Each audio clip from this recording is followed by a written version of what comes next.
The autumn wind swept through the quiet streets of Madison, Wisconsin, carrying golden leaves in a slow dance toward the cracked sidewalks.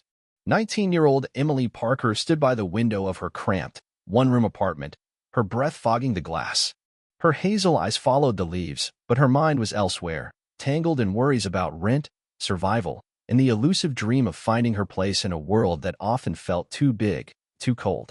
An orphan raised in foster homes and group facilities, Emily had learned early to rely on no one but herself. Parents were a mystery, their faces lost to time, and the only family she'd ever known was the strict but kind-hearted Miss Clara Thompson, a counselor at her last group home. "Emily, you're meticulous, dependable," Miss Clara had said, her warm voice a rare comfort. "Find a family that values order. You'd make a fine housekeeper." Those words had stuck with Emily, especially after her failed attempts at waitressing. Her shyness made her stumble over orders, her cheeks burning under the impatient stares of customers. So when an agency offered her a job as a maid in a wealthy household just outside Chicago, she seized the chance. It wasn't glamorous, but it was steady, and steady was all she needed. The Grayson estate was unlike anything Emily had ever seen. Nestled in a gated community, the mansion loomed with its white stone facade, sprawling lawns, and windows that gleamed like mirrors under the October sun. Marble floors stretched endlessly inside, chandeliers sparkled overhead, and oil paintings lined the walls, each probably worth more than her entire life savings. Emily's worn sneakers squeaked faintly as she followed the housekeeper through the foyer, her heart pounding with a mix of awe and nerves. Mr. William Grayson, the owner, met her in the grand living room. A man in his early 50s with silver streaks in his dark hair, he carried himself with the quiet authority of someone who'd built an empire. His suit was impeccable, but his eyes betrayed exhaustion, as if life had worn him down in ways money couldn't fix. "Miss Parker," he said, extending a hand, his voice calm but formal. "Welcome. The house is large, and the work is demanding. Can you handle it?" "Yes, sir," Emily replied, her voice steady despite the butterflies in her stomach. "I'll do my best." William gave a small nod, gesturing toward the staircase. "Good. Mrs. Larson, our head housekeeper, will show you the ropes. I expect precision, but you'll find I'm fair." He paused, his gaze softening slightly. "I'm glad you're here." Emily wasn't used to such directness from employers. Most barely acknowledged her existence beyond a paycheck. As Mrs. Larson led her through the maze of rooms, bedrooms with four-poster beds, a dining hall that could seat 20, a library stacked with leather-bound books, Emily learned more about the Graysons. William, a widowed businessman, had lost his wife, Eleanor, to illness 2 years prior. The house, once filled with her warmth, now felt like a museum, beautiful but hollow. His only child, 22-year-old Nicholas, Nick to his friends, was the heir to the Grayson fortune, a young man rumored to spend his days partying and his nights gambling, with little regard for his father's legacy. "Stay clear of Nick," Mrs. Larson warned as they polished silver in the kitchen. Her tone was low, her eyes flicking toward the door. "He's got a temper and a way of getting what he wants. Best to keep your head down." Emily nodded, her jaw tightening. She'd met boys like Nick before, entitled, reckless, convinced the world owed them everything. Her plan was simple: work hard, stay invisible, and save enough to one day afford a better life. Maybe even take night classes, become someone who didn't scrub floors for a living. But dreams felt distant in a house this grand, where every polished surface reminded her of her place. Her first week passed smoothly. Emily scrubbed tiles, dusted crystal, and ironed linens with a precision that earned quiet praise from Mrs. Larson. William, when he was home, offered polite nods, occasionally leaving a small tip with her paycheck. The routine was grueling but comforting, a rhythm she could lose herself in. Yet, beneath the surface, she sensed an undercurrent of tension. The staff whispered about Nick's late-night returns, his sports car roaring into the driveway at dawn, the arguments that echoed from William's study. Emily kept her distance, but she couldn't shake the feeling that the mansion held secrets, one she was better off not knowing. One evening, as the sun dipped below the horizon, Emily was assigned to clean the library. The room was her favorite, with its towering shelves and the faint smell of old paper. She was wiping down a mahogany desk when the door creaked open. Nick sauntered in, his blonde hair disheveled, a glass of amber liquid in his hand. He wore a designer jacket over a wrinkled shirt, his smirk sharp enough to cut. Emily froze. Her rag paused mid-motion. "Didn't see you there," he said, his voice lazy but laced with something darker. He leaned against a bookshelf, watching her. "You're the new girl, right?" "Emily." Yes, sir, she said, keeping her eyes on the desk. Her pulse quickened, but she forced herself to stay calm. Sir, Nick chuckled, stepping closer. Call me Nick. No need for all that formal crap. He set his glass down, too close to her hand, and she caught a whiff of whiskey. You don't talk much, do you? I'm just here to work, Emily said, her tone polite but firm. She moved to the other side of the desk, putting distance between them. Nick's smirk faltered, his eyes narrowing. He reached for a stack of papers on the desk, shoving them into a drawer with a quick, almost panicked motion. Careful where you snoop, he said, his voice low. This isn't your house. Emily's stomach twisted, but she nodded, grabbing her cleaning supplies. I wasn't snooping. Good night, Mr. Grayson. She slipped past him, her heart racing as she headed for the door. In the hallway, she leaned against the wall, catching her breath. Nick's words echoed in her mind. Careful where you snoop. It wasn't just a warning, it was a threat. That night, lying on her thin mattress in the apartment she could barely afford, Emily stared at the ceiling. The encounter with Nick had shaken her more than she wanted to admit. She'd dealt with bullies before, but Nick was different. He had power, money, and a father who seemed blind to his flaws. If she wasn't careful, this job, her lifeline, could slip through her fingers. Yet, as sleep eluded her, a spark of defiance flickered. She'd survived foster care, heartbreak, and hunger. She wasn't about to let some spoiled rich kid scare her off. The Grayson estate hummed with its usual rhythm, maids bustling, gardeners trimming hedges, the faint clink of crystal as Mrs. Larson prepared for another of William's business dinners. But for Emily Parker, the air felt heavier, charged with an unease that clung to her like damp clothes. Since her encounter with Nick in the library a week ago, she'd felt his presence like a shadow, always lingering just out of sight. His warning, careful where you snoop, echoed in her mind, a constant reminder that she was an outsider in this world of wealth and secrets. Emily, now settled into her role as a maid, threw herself into her work, polishing silver candelabras, scrubbing marble countertops, and folding linens gave her a sense of control, a way to anchor herself in a house that felt increasingly unsteady. She'd learned the mansion's quirks, which floorboards creaked, which rooms William favored, and when Nick was least likely to be home. Mornings were safest. Nick often slept past noon, nursing hangovers from nights spent at Chicago's elite clubs. So, Emily rose at dawn, her sneakers silent on the polished floors, determined to avoid him. But Nick had other plans. His chance appearances grew frequent, each laced with a calculated edge.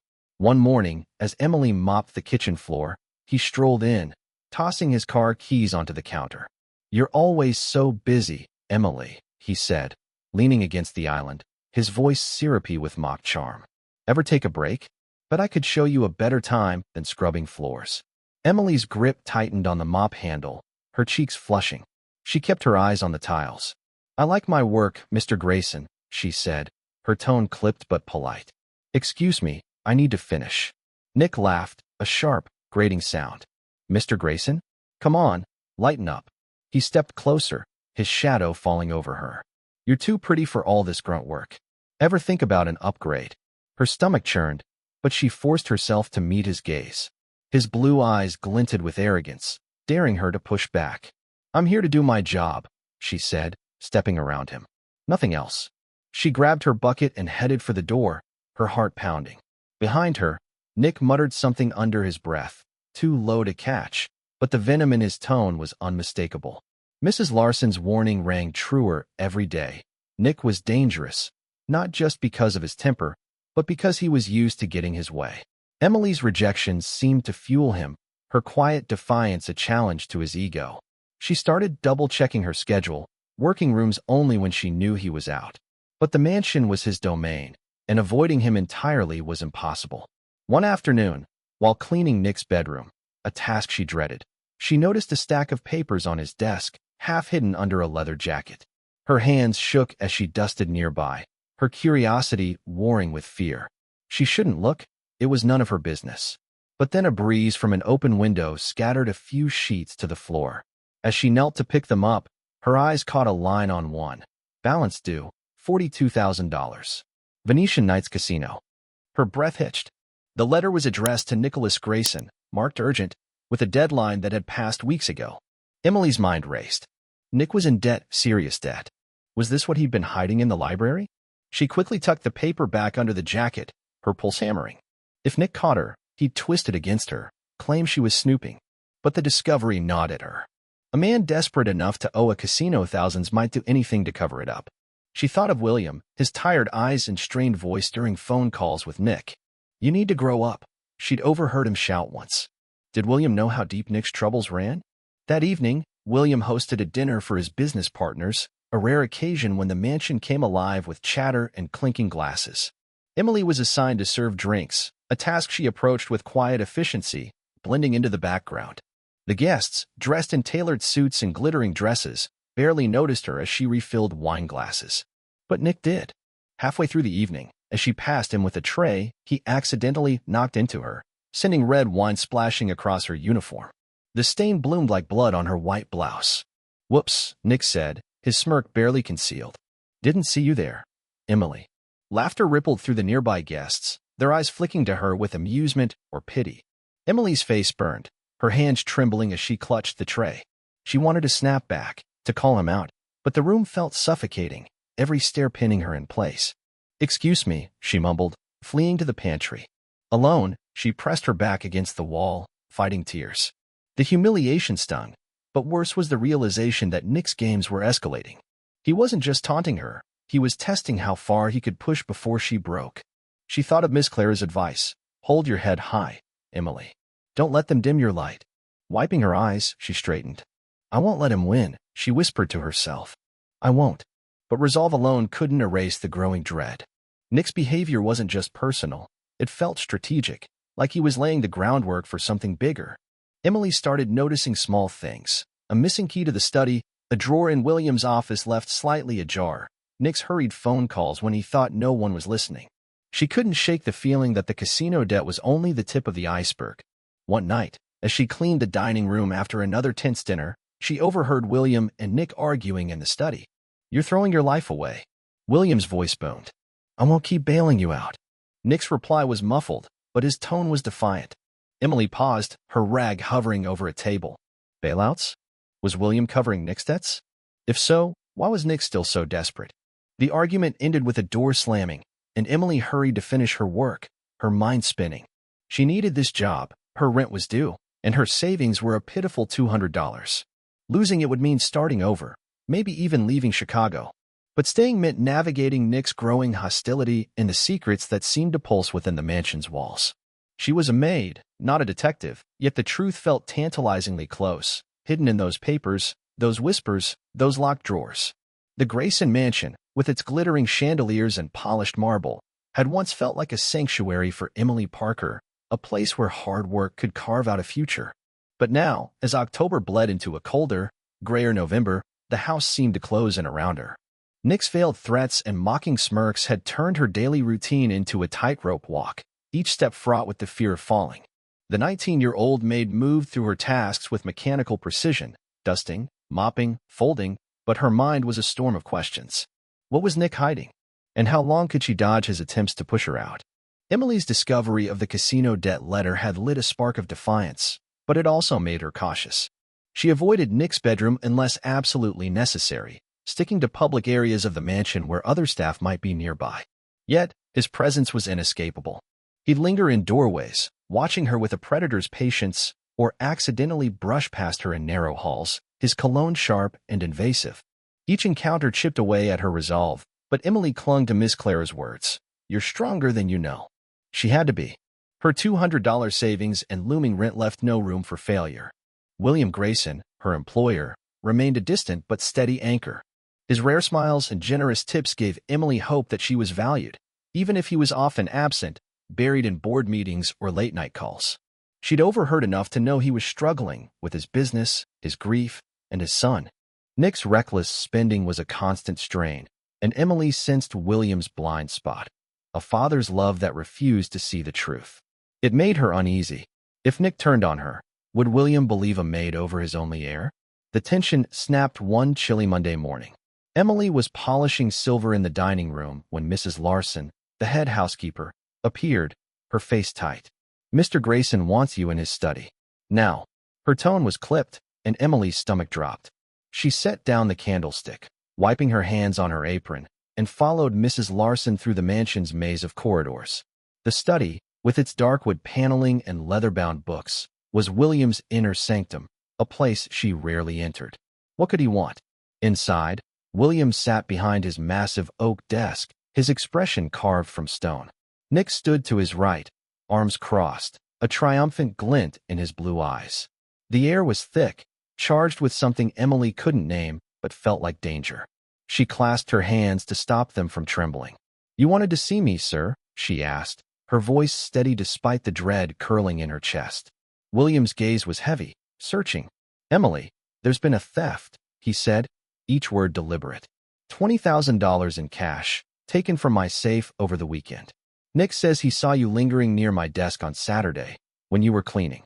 He leaned forward, his hands clasped. "Is there anything you'd like to say?" The room tilted. Emily's breath caught, her mind scrambling to process the accusation. Theft? $20,000? She hadn't even known William kept cash in the house, let alone where the safe was. Her eyes flicked to Nick, whose lips twitched into a barely concealed smirk.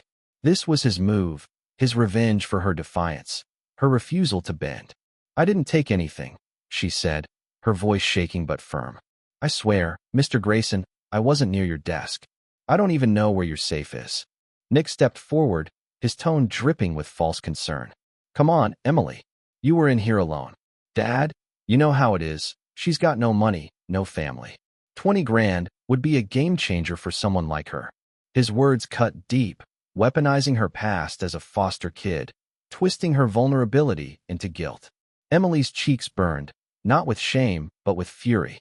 How dare he use her life against her? "Mr. Grayson," she said, turning to William, her voice rising with desperation. "I've worked hard for you.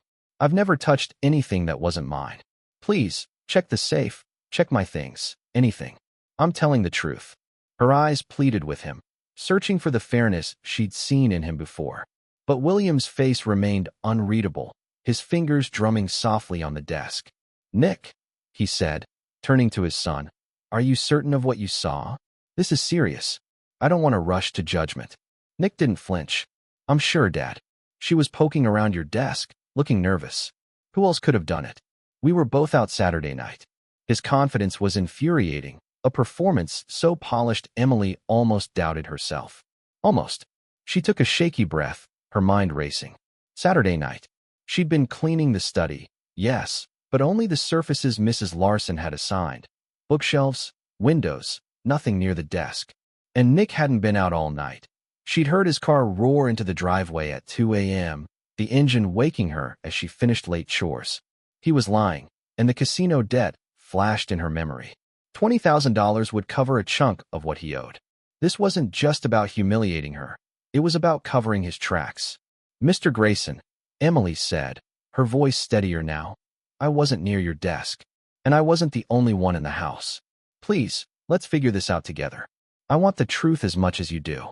She held his gaze, willing him to see her sincerity. William sighed, rubbing his temples. "Emily, I don't want to believe you're involved, but the situation is troubling. For now, continue your work. We'll investigate further. But if evidence points to you, I'll have no choice but to involve the police." His words were a lifeline and a threat, leaving her dangling between hope and fear. Nick's smirk widened as he leaned against the wall, victorious. Emily left the study, her legs unsteady, Mrs. Larson's sympathetic glance doing little to ease the weight crushing her chest. Back in the servants' quarters, she sank onto a chair, her mind a whirlwind. Nick had set a trap, and she'd walked right into it. Her word against his, a maid against a millionaire's son. The odds were stacked against her, and the threat of police loomed like a storm cloud. She had no connections, no lawyer, no safety net. If she lost this job, she'd lose everything. But surrender wasn't in her. Nick's smug face, his lies, his manipulation, they fueled a fire she hadn't known she carried. He thought she was weak, a nobody he could crush. He was wrong.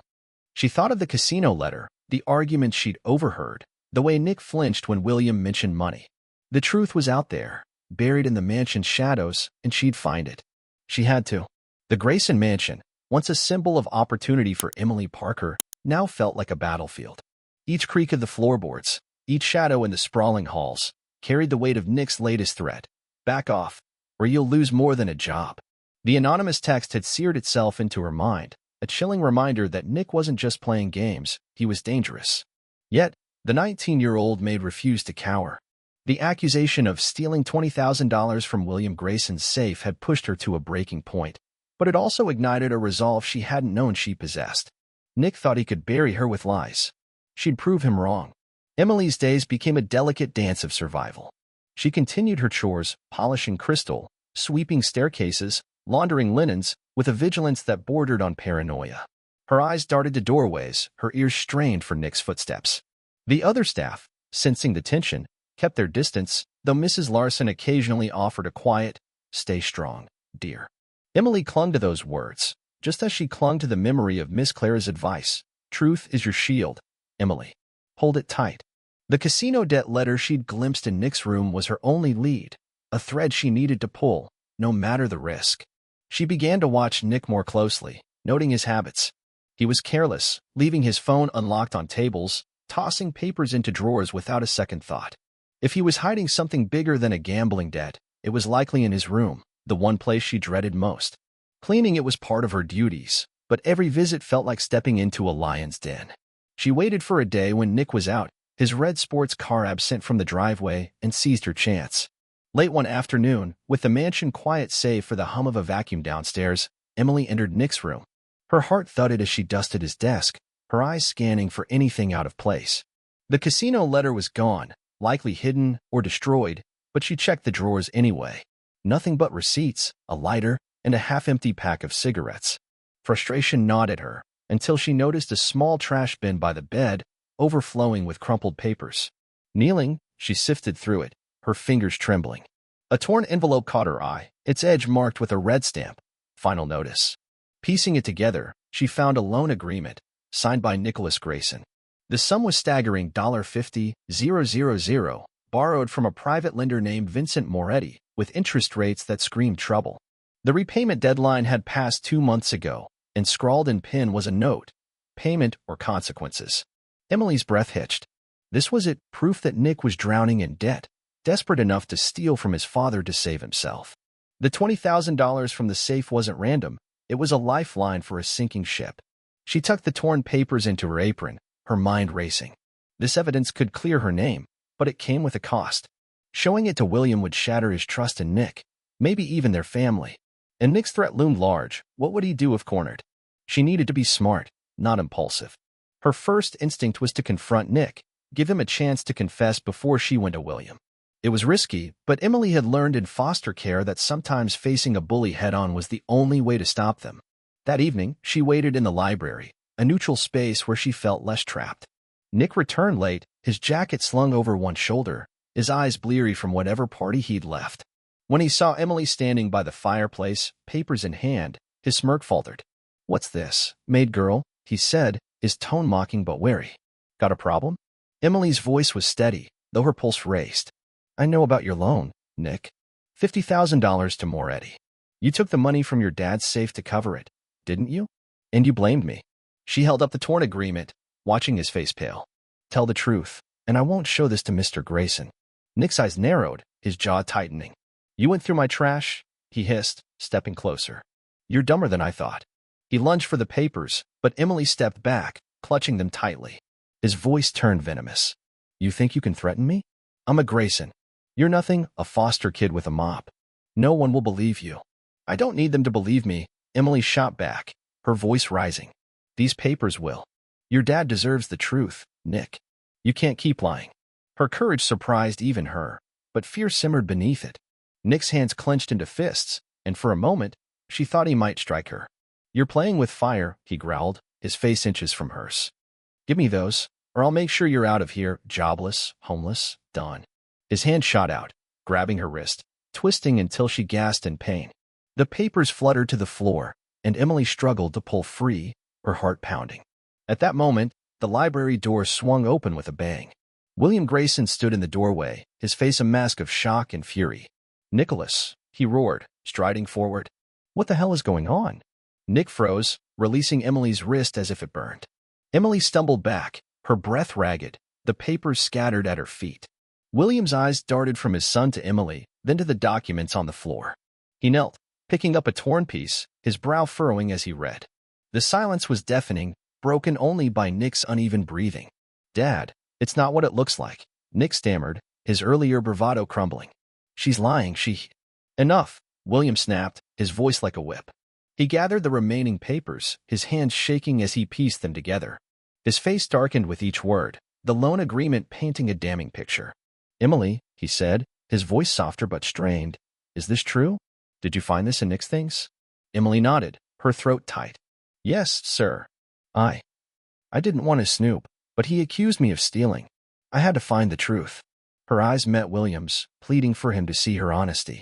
William turned to Nick, his expression a mix of disbelief and betrayal. "You borrowed $50,000 from a loan shark? And the money from my safe, did you take it?" His voice cracked, the weight of his son's deception sinking in. Nick's mouth opened, but no words came. His shoulders slumped, his gaze dropping to the floor. For the first time, Emily saw fear in his eyes, not arrogance. William clutched the papers, his knuckles white. "Emily, thank you," he said quietly. "You've done more than I could have asked. Go get some rest. I need to speak with my son." Emily hesitated, her wrist throbbing, her mind reeling. She'd won this battle, but the war wasn't over. Nick's glare followed her as she left the library, a promise of retaliation. She'd exposed him, but at what cost? The library door clicked shut behind Emily Parker, leaving her in the dimly lit hallway of the Grayson mansion. Her wrist still throbbed from Nick's grip, and her heart raced from the confrontation that had just unfolded. The torn loan agreement, now in William Grayson's hands, had exposed Nick's deception. $50,000 owed to a loan shark, the stolen $20,000 from the safe, and the cruel attempt to frame Emily for it all. She'd won a battle, but the war felt far from over. Nick's hateful glare as she left the room lingered in her mind, a silent promise of retribution. Yet, for the first time in weeks, Emily felt a flicker of hope. The truth was out, and she wasn't alone anymore. Back in the servants' quarters, Emily sank onto a cot, her hands trembling as she replayed the scene. William's face, pale with shock, then red with fury, told her everything. He believed Nick was reckless, but not a thief, not a liar who'd betray his own father and scapegoat an innocent maid. Emily's courage had forced him to see the son he'd loved blindly, and the weight of that truth was crushing. She wanted to feel triumphant, but instead, she felt a pang of sympathy for William. Losing trust in Nick was a wound that might never heal. Sleep eluded her that night in her tiny Madison apartment. The anonymous text, "Back off, or you'll lose more than a job," haunted her, but so did William's gratitude. "You've done more than I could have asked," he'd said, his voice heavy with regret. Emily clutched her pillow, torn between relief and fear. Would Nick lash out now that his secrets were exposed? And would William's fairness hold, or would his love for his son sway him to leniency? She'd survived foster homes, hunger, and heartbreak, but this fight tested her in ways she'd never imagined. The next morning, Emily returned to the mansion with trepidation.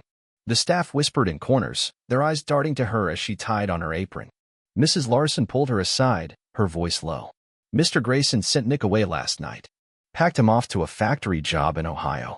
No car, no credit cards, just a suitcase and a lesson." Emily's eyes widened. William had acted swiftly, decisively.